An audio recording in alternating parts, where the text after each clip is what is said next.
मैं ऑफिस से आते हुए फूलों के गजरे लेकर आया था। आज मैंने सोच लिया था कि गजरे अपनी पत्नी सुस्मिता को दूंगा और उसे वह मोहब्बत भी दूंगा जिसकी वह हकदार है। मेरे पास गेट की चाबी थी। मैं जब घर में दाखिल हुआ, मेरे कानों में सुस्मिता और रेनू की हंसने की आवाज आ रही थी। मैं जान गया था कि मेरी बेटी रेनू सुस्मिता के साथ बैठी बात कर रही होगी। ऐसा ही होता है जब वह दोनों साथ होती तो घर में रौनक सी लग जाती थी। मेरे घर की खुशी तो उन दोनों से ही होती थी।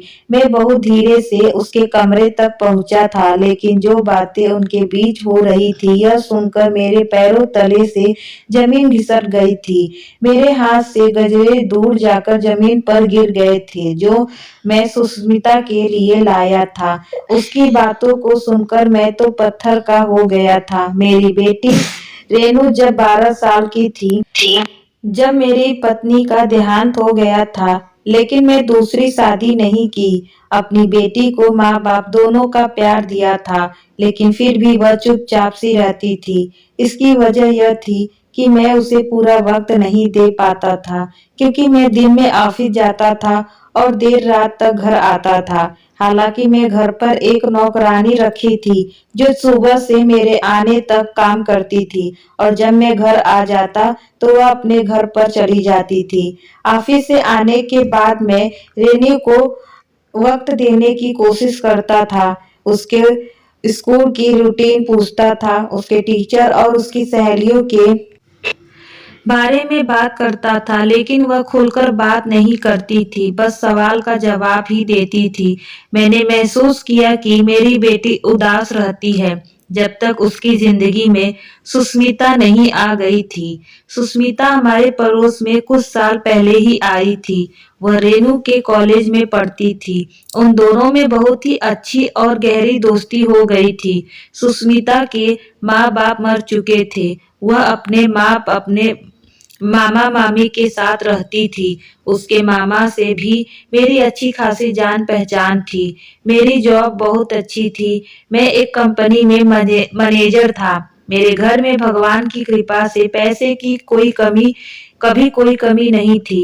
बस जिंदगी में एक ही दुख था कि मेरी पत्नी का साथ ज्यादा लंबे समय तक नहीं था।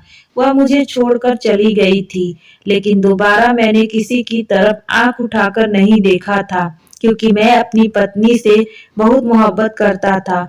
मेरी उम्र ज्यादा नहीं थी और ना ही मैं दिखने में ज्यादा उम्र का लगता था, क्योंकि मेरी शादी कम उम्र में ही हुई थी और मेरी पत्नी मेरी दोस्त थी।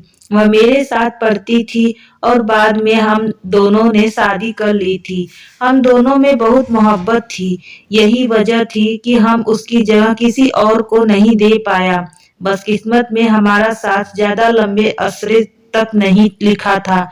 जब मेरी बेटी की दोस्ती सुस्मिता से हुई थी, वह हंसने लगी थी, बातें करने लगी थी, घर में एक रौनक सी लगी रहती थी। वह दोनों किचन में होती और कुछ न कुछ पका रही होती। पूरे किचन में उद्यम मचा रहता। खाना बनाकर मुझे जरूर टेस्ट कराती थी। खाना जैसा भी बनाती थी मैं कहता था बहुत स्वादिष्ट है। मेरी नजर में सुमित्रा भी ऐसी ही थी जैसे कि मेरी बेटी रेनू थी। शादी से पहले मैं सुमित्रा को बेटी कहकर पुकारता था। वक्त यूं ही गुजरता रहा और उन दोनों का कॉलेज खत्म हो गया। रेनू ने अच्छे नंबर से पास किया था, इसीलिए मैंने उससे कहा कि इस बार मैं तुम्हें वह तोहफा दूंगा जो तुम्हारी पसंद हो। अब मुझे बता तुम्हें क्या चाहिए। लेकिन जो चीज रेनू ने मुझे मांगी वह सुनकर मेरे होश उड़ गए। उसने मुझसे कहा कि पापा आप सुमित्रा से शादी कर लो। यह सुनकर तो मेरा दिमाग चकरा कर रह गया कि इसने यह क्या कह दिया। मैंने पहली बार रेनू के गुस्से से देखा था। मैंने कहा तुम होश में तो हो, शर्म आनी चाहिए तुम्हें ऐसी बात करते हुए। वह तुम्हारी दोस्त है, मेरे लिए बेटी जैसी है, और तुम शादी की बात कर रही हो। वह कहने लगी वह मेरी बहुत अच्छी दोस्त है, उससे मेरी बहुत अच्छी दोस्ती है। पापा मैं उसके बगैर नहीं रह सकती हूँ। आप प्लीज उससे शादी कर लो। मुझे सुमित्रा चाहिए। मैं उसकी बात सुनकर गुस्से में आ गया। मैंने कहा कि वह कोई चीज नहीं है जो तुम्हें दे दूं। एक जीती जाती इंसान है और मुझे वह तुम्हारी तरह ही प्यारी है। मैं किसी कीमत पर यह कदम नहीं उठाऊंगा जो मुझे उसके सामने और उसके मामा के सामने शर्मिंदा कर दे। रेनू, तुम सोच भी कैसे सकती हो? मेरा तो यह सब सुनकर ही दिमाग चक्कर आ रहा था कि वह सच बच्ची मेरे बारे में क्या सोचेगी। हालांकि मैं तो कभी उसमें और तुम में कोई फर्क तक नहीं समझा। तुम्हारी तरह उसको भी अपनी बेटी की तरह समझा है। खबरदार, जो तुमने दोबारा मुझे इस तरह की बात की तो। मैं आज तक रेनू को भी नहीं डांटा था, लेकिन आज तो उसकी बात ऐसी थी कि मेरे बोलने का अंदाज सख्त हो गया, क्योंकि मेरा दिमाग इस बात को स्वीकार ही नहीं कर रहा था। वह कैसे यह सब सोच सकती थी? मेरे सख्त लफ्जे को देखकर रेनू रोते हुए मेरे पास से उठकर चली गई। मुझे लगा कि खुद ही समझ जाएगी, लेकिन मैं इस बात को बिल्कुल भी भूल चुका होता। लेकिन उसने तो हद सी कर दी। उसने खाना पीना सब छोड़ दिया और चुपचाप अपने कमरे में लेटी रहती थी। मैं वजह पूछता तो कहती कि आप सुस्मिता से शादी पर राजी हो जाइए। मैं कैसे उसको कहने पर किसी की बच्ची की जिंदगी खराब कर सकता था? मैं रेनू को बहुत समझाया की कोशिश की, लेकिन वह मेरी बात सुनने को तैयार ही नहीं थी। वह 2 दिन तक भूखी रही, दूसरे दिन कमजोरी से भी बेहोश हो गई। मैं अब उसके सामने खुद को बेबस महसूस करने लगा था। मैं उसकी बात मान भी लेता तो सुस्मिता के मामा यह सुनते ही उसे हमारे घर भेजना छोड़ देते। बीओसी में भी रेनू सुस्मिता का ही नाम ले रही थी, लेकिन अभी तक मैं इस बात की खबर सुस्मिता को नहीं दी थी। लेकिन अब मैं खुद को बेबस महसूस कर रहा था। 2 दिन में मेरी बेटी का चेहरा सूख गया था। मजबूर होकर मैंने सुस्मिता को कॉल किया और उसे बताया कि रेनू बीमार है। यह सुनते ही वह फौरन से घर आ गई। रेनू को कमरे में पहुंच गई और उसके पास आकर खड़ी हो गई। कहने लगी, तुम्हें क्या हो गया है? सुस्मिता की आवाज सुनकर रेनू ने भी अपनी आंखें खोली थी और उसको सामने देखकर वह रोने लगी। कहने लगी, मेरे पापा को मुझे प्यार नहीं है। मेरी इतनी सी बात नहीं मान सकते। मैं पापा से कहा था कि तुमसे शादी कर ले, लेकिन उन्होंने साफ इनकार कर दिया है। वह मेरी इतनी सी बात नहीं मान सकते। मुझे नहीं मालूम था कि रेनू सुस्मिता के सामने यह बात कह देगी। वह क्या सोच रही होगी मेरे बारे में। या रेनू भी न जाने किस तरह की लड़की है। मैं कमरे से फौरन बाहर निकल गया और बाहर जाकर खड़ा हो गया। मैं कैसे सुस्मिता से नजरें मिला सकता था? मेरी बेटी ने तो मुझे उसके सामने शर्मिंदा करके रख दिया था। मैं जेब से सिगरेट निकाली और जलाकर पीने लगा। कुछ देर बाद सुस्मिता भी बाहर आ गई और मैं कमरे से बाहर ही खड़ा था। उसे नजरें का टकराते हुए ही मैं नजरें झुका ली। कुछ न करके भी मैं खुद को मुजरिम समझ रहा था। वह मेरे पास आई और कहने लगी, युवराज, मुझसे शादी कर लो। सुस्मिता की बात सुनकर तो मेरे होश उड़ गए। मुझे अंकल अंकल कहने वाली लड़की आज मेरा नाम लेकर कह रही है कि मुझसे शादी कर लो। मैं हक्का बक्का सा खड़ा था। मुझे लगा शायद रेनू ने उसे इमोशनल ब्लैकमेल किया है, जैसे कि वह काफी दिन से मुझे कर रही थी। मैंने कहा, तुम रेनू की बातों का दिल पर मत लेना, वह बेवकूफ है। मैंने कभी भी तुम्हें इस नजर से नहीं देखा और ना ही कभी देख सकता हूँ। तुम मेरी बेटी की दोस्त हो। तुम मुझे रेनू की तरह प्यारी हो। वह जब जज्बाती है तो उस इन बातों की समझ नहीं है, लेकिन प्लीज उसकी बात का बुरा मत मानना। वह तुमसे मोहब्बत करती है और इसी मोहब्बत में फिजूल सी बातें कर लेकर बैठ गई है, इसीलिए उसने तुमसे यह सब कहा है। लेकिन तुम बेफिक्र रहो, मैं उस समझा दूंगा। तभी सुस्मिता कहने लगी कि यह सिर्फ रेनू की ही नहीं, मेरी भी ख्वाहिश है। उसकी इस बात ने तो मुझे हैरान कर दिया था। वह लड़की मेरे बारे में कैसे यह सब सोच सकती है? मैं उसके बाप की उम्र का हूँ। मुझे लगा कि वह मुझसे बात करनी ही नहीं चाहिए, इसीलिए मैंने अपना रुख बदल लिया। मैंने उसे गुस्से से कहा कि आज के बाद हमारे घर में मत आना। मैं तुम्हें क्या समझता रहा हूँ और तुम क्या कह रही हो? शर्म आनी चाहिए। तुम दोनों को। मुझे हैरत से इस बात की थी कि वह ऐसा चाहती क्यों है। वह खूबसूरत थी, कम उम्र थी, उसे कोई भी अच्छा लड़का मिल सकता था, लेकिन वह बहुत ही शांत अंदाज में खड़ी थी। मुझसे कहने लगी, भले ही आप मुझे अपनी बेटी समान समझते हो, लेकिन मैं आपकी सगी बेटी नहीं हूँ।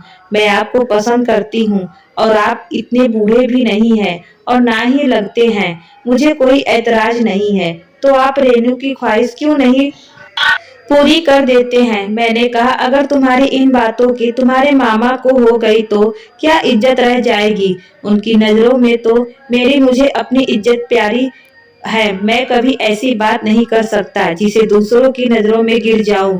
सुस्मिता कहने लगी, मेरे मामा को कोई ऐतराज नहीं होगा, बस आप मुझसे शादी कर लो। यह बात भी मेरे लिए हैरान कर देने वाली थी कि उसका मामा क्यों इतनी बड़े उम्र के आदमी से अपनी भांजी की शादी करेगा। मैं उसकी हिम्मत पर हैरान भी था। वह मेरे हर सवाल का जवाब मुझे बहुत ही आराम से दे रही थी। फिर वहां से चली गई। शाम तक रेनू भी काफी बेहतर हो गई थी। उसने फिर यही कहना शुरू कर दिया। कहने लगी, अब तो सुस्मिता को भी कोई ऐतराज नहीं है, फिर आप क्यों नहीं मान जाते। अब मैं उसके सामने हथियार डाल चुका था। मुझे शादी की ना तो जरूरत थी और ना ही ख्वाहिश थी। यह बस मेरी बेटी की जिद थी। और फिर जब सुस्मिता को ऐतराज भी नहीं था तो मैं कब तक रेनू को मना करता। इसलिए मैंने खुद सुस्मिता के मामा से इस बारे की जिक्र किया। वह कहने लगा कि मुझे इस शादी पर कोई ऐतराज नहीं है, आप एक अच्छे इंसान हैं। असल में मेरी पत्नी का रवैया सुस्मिता के लिए अच्छा नहीं है, इसीलिए मैं चाहता हूँ सुस्मिता की मेरी पत्नी उसके पीछे हमेशा पड़ी रहती है।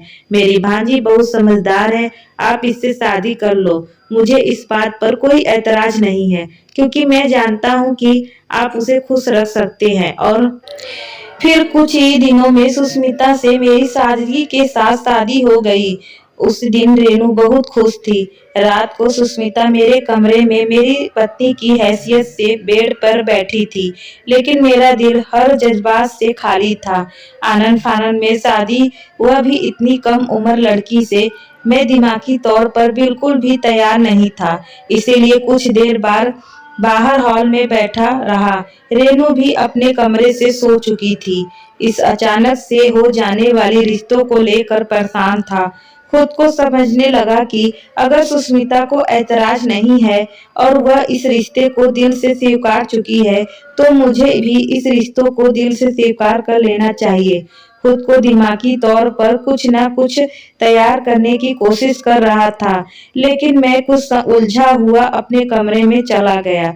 जैसे ही मैं कमरे में दाखिल हुआ, सुस्मिता दुल्हन बनी सजी सवरी बैठी थी। मेरी आहट पर कुछ संभल कर बैठ गई। मेरे दिल और दिमाग उलझने लगे कि मैं उससे क्या बात करूं, जिस लड़की के लिए फिलहाल मेरे दिल में किसी किस्म की कोई भी जज्बात न था। फिर भी मैं उसके सामने जाकर बैठ गया, अपनी जेब से एक अंगूठी निकाली और उसे पहना दी। वह आज काफी नर्वस सी बैठी हुई थी, इसीलिए मैंने ही बात शुरू की। देखो, तुम घबराने की कोई जरूरत नहीं है। मैं फिलहाल दिल और दिमाग की तौर पर इस रिश्तों को बिल्कुल भी स्वीकार नहीं कर पा रहा हूँ, इसलिए मुझे वक्त चाहिए। तुम चाहे तो आराम से इस कमरे में सो जाओ और चाहो तो रेनू के पास चली जाओ। मुझे लगा शायद वह इस बात पर ऐतराज करेगी, क्योंकि हर लड़की के शादी को लेकर और खासकर शादी की पहली रात को लेकर बहुत सारे सपने होते हैं। लेकिन वह बड़े आराम से मान गई। कहने लगी, ठीक है, आप आराम करो, मैं रेनू के पास सो जाती हूँ। उसे शायद मेरी इजाजत की ही जरूरत थी। वह फौरन कमरे से बाहर निकल गई। मेरे लिए यह बात भी हैरान कर देने वाली थी। हर लड़की शादी की रात के लिए बहुत से अरमान अपने दिल में रखती है, और वह तो मुझसे शादी के लिए खुद ही इच्छुक थी। फिर इतनी जल्दी मेरी बात कैसे मान ली। उसके कहे अनुसार मैं उसे पसंद था, इसीलिए उसे कुछ न कुछ ऐतराज तो होना चाहिए था। खैर, मुझे लगा उसे भी वक्त देना चाहिए था। मैंने कभी कपड़े बदले और सोने के लिए लेट गया। सुस्मिता और रोज रेनू के पास ही सोने लगी थी। उसके साथ ही हंसती बोलती बातें करती कार में कहीं जाने तो मेरे बराबर सीट पर बैठ जाती और रेनू को तंग करते करते हुए कहती कि अब मेरा यहाँ बैठने का हक है, क्योंकि शादी से पहले रेनू मेरे साथ फर्स्ट सीट पर बैठती थी। सुस्मिता बात पर रेनू खिला कर पड़ती थी। शादी को 2 महीने हो चुके थे। सुस्मिता अब तक रेनू के पास ही सोती थी। मुझे भी इस बात को कोई मतलब नहीं था, क्योंकि सुस्मिता के लिए मेरे दिल में कोई जज्बात नहीं था, तो मुझे कोई फर्क नहीं पड़ता था कि वह कहाँ सोती है। लेकिन एक रात जो कुछ मेरे और सुस्मिता के बीच में हुआ, इसके बाद मैं थोड़ा थोड़ा उससे प्यार करने लगा। उसे रात में मैंने अपने कमरे में कुछ पढ़ रहा था कि तभी सुस्मिता मेरे कमरे में आ गई।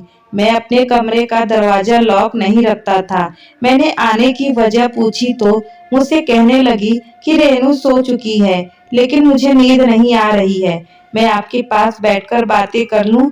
कल तो आपकी छुट्टी है। मैंने कहा बैठ जाओ। वह बेड पर बैठ गई। मैंने बुक साइड में रख दिया। वह मुझे बड़े ही गौर से देख रही थी। मेरी नजर जब उस पर पड़ी तब भी वह मुझे देख ही रही थी। अचानक ही मेरे चेहरे पर मुस्कुराहट सी सज गई। वह भी मुस्कुराने लगी और मुझसे कहने लगी, आप इस उम्र में भी देखने में इतने हैंडसम हैं। जवानी में तो और भी होते होंगे। आप जब भी मुस्कुराते हैं तो आपके चेहरे का डिम्पल बड़ा प्यारा लगता है और आपकी यह नीली आंखें किसी भी को भी अपना दीवाना बना सकती है। उसके मुंह से मैं अपनी तारीफ सुनकर मैं कुछ पल यह समझ नहीं पाया कि जवाब क्या दूं। मैंने कहा, हाँ, जवानी में बहुत सी लड़कियां मुझ पर फिदा थी, लेकिन अब कहाँ वह बात रही। मेरी बात पर वह हंसने लगी, फिर बोली, ऐसी बात नहीं है। अभी अभी भी आप एक जवान लड़की के बाप नहीं लगते। जब पहली बार मैंने आपको देखा था, मैं समझी थी कि आप कुंवारे हैं। मैं मुस्कुराते हुए कहा, नहीं, ऐसा इसलिए क्योंकि मेरी शादी सिर्फ 21 साल की उम्र में ही हो गई थी। मैं अपने माँ बाप का इकलौता बेटा था और तब मेरी दादी बीमार रहने लगी थी। मेरी दादी का आखिरी समय था और मेरी दादी मेरी शादी अपनी आंखों से देखना चाहती थी। इसीलिए मरने से पहले उन्होंने मेरी आखिरी इच्छा जाहिर की थी और मैं अपनी दादी की आखिरी इच्छा का मान रखा था और अपनी एक दोस्त से शादी कर ली थी। शादी के अगले ही साल रेनू पैदा हो गई थी। रेनू को देखने के तुरंत बाद ही मेरी दादी चल बसी थी। मेरी बात सुनकर सुस्मिता कहने लगी कि हमारे कॉलेज की बहुत सी लड़कियां यही समझती हैं कि आप रेनू के बड़े भाई हैं। फिर मैं उससे मेरी पहली शादी की किस्से सुनाने लगा। वह बड़ी दिलचस्पी से मुझे देखते हुए मेरी लव स्टोरी सुन रही थी। सुनते सुनते उसकी आंखों में बसी होने लगी। वह बेड की दूसरी तरफ बैठी थी और वहीं लेट कर सो गई। मैंने पहले तो उसे जगाया चाहा, लेकिन वह गहरी नींद में थी। मैंने उस पर चादर डाली और मैं खुद भी सोने के लिए लेट गया। दिल बुरी तरह की रफ्तार में धड़क रहा था। अब मेरा खुद पर बस नहीं था, इसीलिए मैंने उसे खुद से समेट लिया। पहली बार मेरा दिल अपनी पत्नी के बाद किसी के लिए यूं बेकरार हुआ था। इससे पहले कि मैं कुछ आगे बढ़ता मेरे कमरे पर दस्तक हुई। मैं चौंक गया। फिर ख्याल आया कि बिजली गिरने से तो रेनू भी घबरा जाती है। सुस्मिता गहरी नींद में थी। मैंने धीरे से उसे खुद से अलग किया और उठकर अब कमरे में दरवाजा खोल दिया। रेनू वहीं खड़ी हुई घबराई हुई थी। मेरे दरवाजा खोलते ही मेरे गले लग गई। पापा। मुझे डर लग रहा था। बिजली इतनी जोर से गरज रही है और सुस्मिता भी मेरे पास नहीं थी। मैंने उसका माथा चूमा, उसे तसल्ली दी, फिर कहा कि बेटा, अब तो तुम बड़ी हो गई हो। बारिश और बिजली गरजने की कौन सा डर है। जाओ, सो जाओ। सुस्मिता के साथ तुम्हारे कमरे में चला जाता हूँ। रेनू सुस्मिता के बराबर में सो गई और मैं उसके कमरे में जाकर लेट गया। लेकिन मेरी नींद अब उड़ चुकी थी। दिल अपने पति होने का फर्ज को पूरा करने के लिए मचाने लगा। मेरी नजरें अब खुद पर खुद सुस्मिता के लिए बदलने लगी थी। एक बार फिर मैं उन दोनों को बाहर डिनर पर ले जाने वाला था। मैंने उन दोनों को पहले ही तैयार रहने को कह चुका था। जब ऑफिस के वापस आया तो सुस्मिता मेरे कमरे में अपनी 2 ड्रेस लिए बेड पर बैठी थी। मैंने कहा, तुम तैयार नहीं हुई? तो वह कहने लगी, मुझे समझ नहीं आ रहा कि मैं इनमें से कौन सा ड्रेस पहनूं। रेनू भी नहीं बता रही है। आप मुझे बताइए कौन सा ज्यादा अच्छा है। आप जो कहोगे वही मैं पहन लूंगी। उसके बाद सवाल पर हंसने लगा। मैंने कहा, मैं भी रेनू का ही बाप हूँ। मुझे इन बातों का कोई पता नहीं है। जो तुम ज्यादा अच्छा लग रहा है पहन लो। वह मेरे पास आकर मेरी आंखों में देखकर हक जताकर बोली, आप मेरे भी तो कुछ लगते हैं। मुझे आज आपकी पसंद पहननी है। यह सुनकर मेरा दिल धक से रह गया था। वह किसी बच्चे की तरह जिद करने लगी कि मैं उसे अपनी पसंद बताऊं। मैंने उसके एक ड्रेस बता दिया। वह खुश हो गई। लेकिन जब तैयार होकर मेरे सामने आई तो मैं आंखें झपकना भूल गया था। वह बेहतर खूबसूरत लग रही थी। जब मुझसे पूछने लगी कि मैं कैसी लग रही हूँ, सच सच बताओ, तो मेरा दिल मुझसे कहने लगा मैं उसकी तारीफ कर दूं। लेकिन मैं किसी तरह खुद को संभाला और नजरें चुराते हुए कहा, तुम अच्छी लग रही हो। मेरी बात सुनकर वह खुश हो गई थी। सुस्मिता भी कभी कभी रेनू की तरह जिद करने लगती थी। अगर मैं दोनों के लिए कुछ खरीद कर लाता तो वह मेरे गले लग जाती, मेरे कान के करीब आकर कहती, I love you, thank you so much. उसका यूं मेरे करीब आना मेरी रातों की नींद उड़ाने लगा था। अब मेरा भी जी चाहता कि उसे अपने कमरे में रख लूं, उसकी तारीफ किया करूं, उसके करीब रहूं। आज ऑफिस से आते हुए गजरे लेकर आया था। सोच लिया था कि आज सुस्मिता को दिल की बात बता दूंगा और उसे वह मोहब्बत भी दूंगा जिसकी वह हकदार है। मेरे पास में गेट की चाबी थी। मैं जब घर में दाखिल हुआ, मेरे कानों में रेनू और सुस्मिता की हंसने की आवाज आने लगी। मेरे घर में उन दोनों से ही तो रौनक थी। मैं बहुत धीरे से उसके कमरे तक पहुंचा, लेकिन जो बातें उन दोनों के बीच हो रही थी वह सुनकर तो मेरी सांसें रुक गई थी।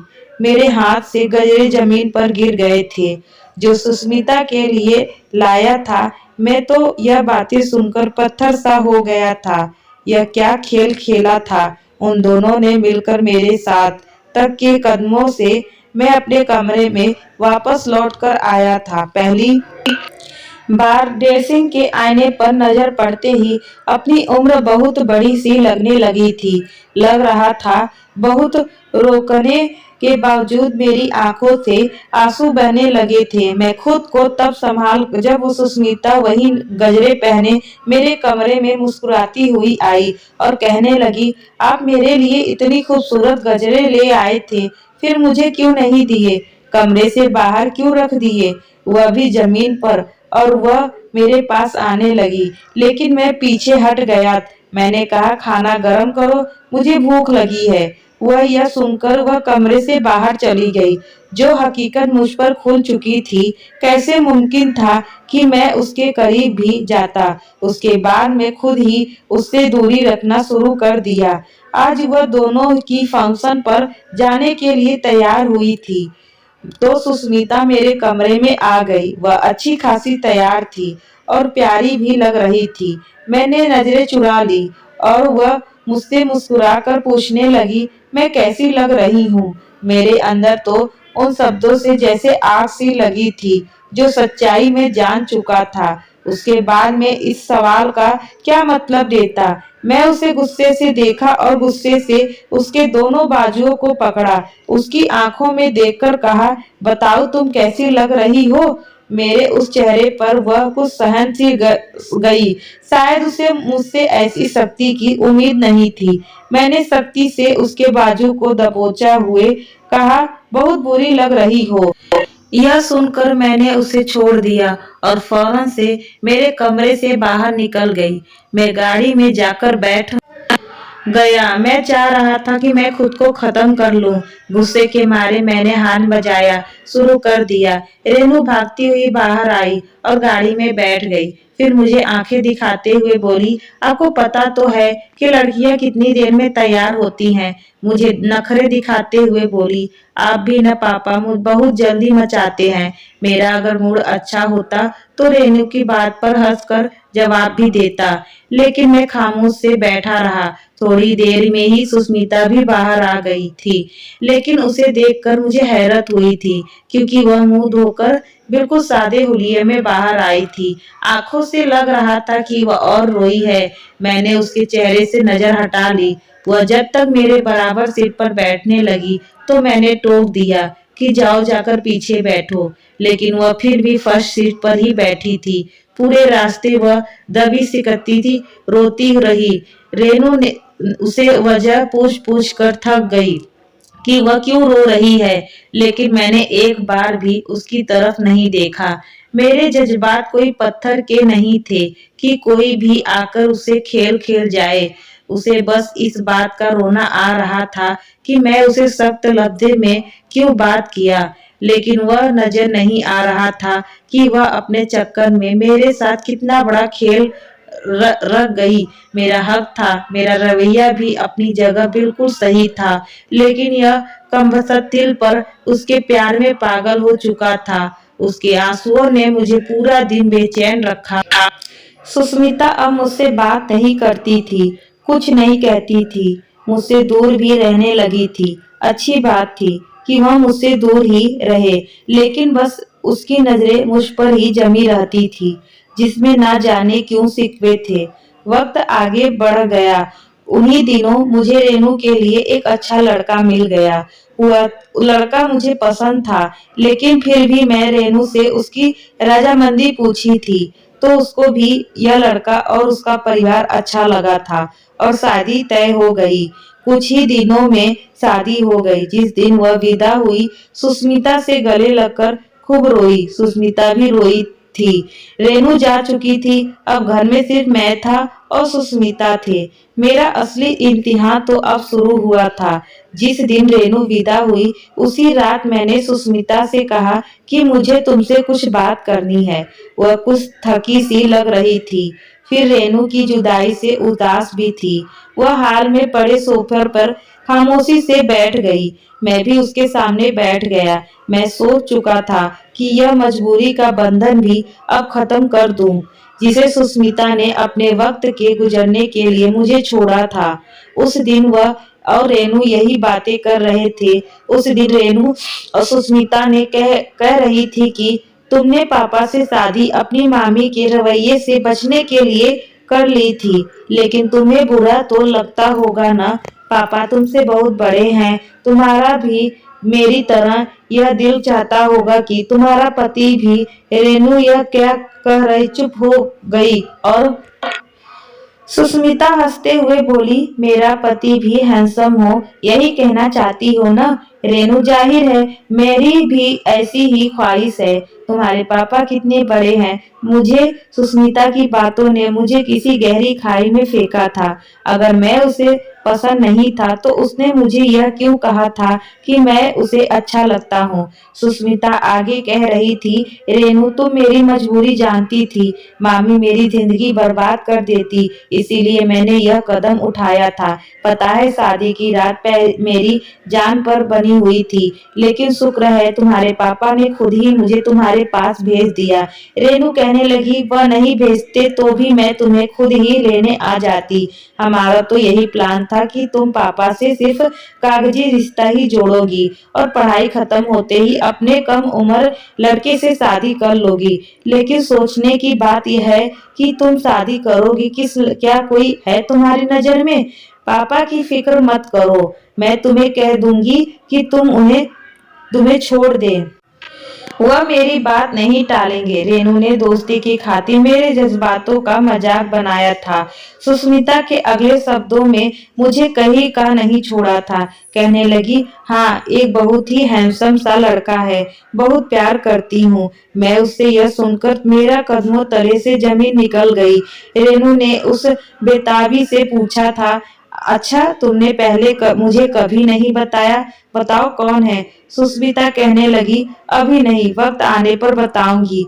मैं वहीं से पलट आया था, उसी वक्त सोच लिया था कि सुष्मिता को रेणु की शादी के बाद आजाद छोड़ दूंगा। इसीलिए मैंने आज तुम उससे बात की थी। मैं चाहता हूँ कि वह तुम जिस लड़के के पसंद करती हो उससे कहो कि मुझसे आकर मिले। मैं तुम्हारी उससे शादी करवा चाहता हूँ। मेरी बात सुनकर वह चौंक गई। आप यह क्या कह रहे हो? हैरान थी।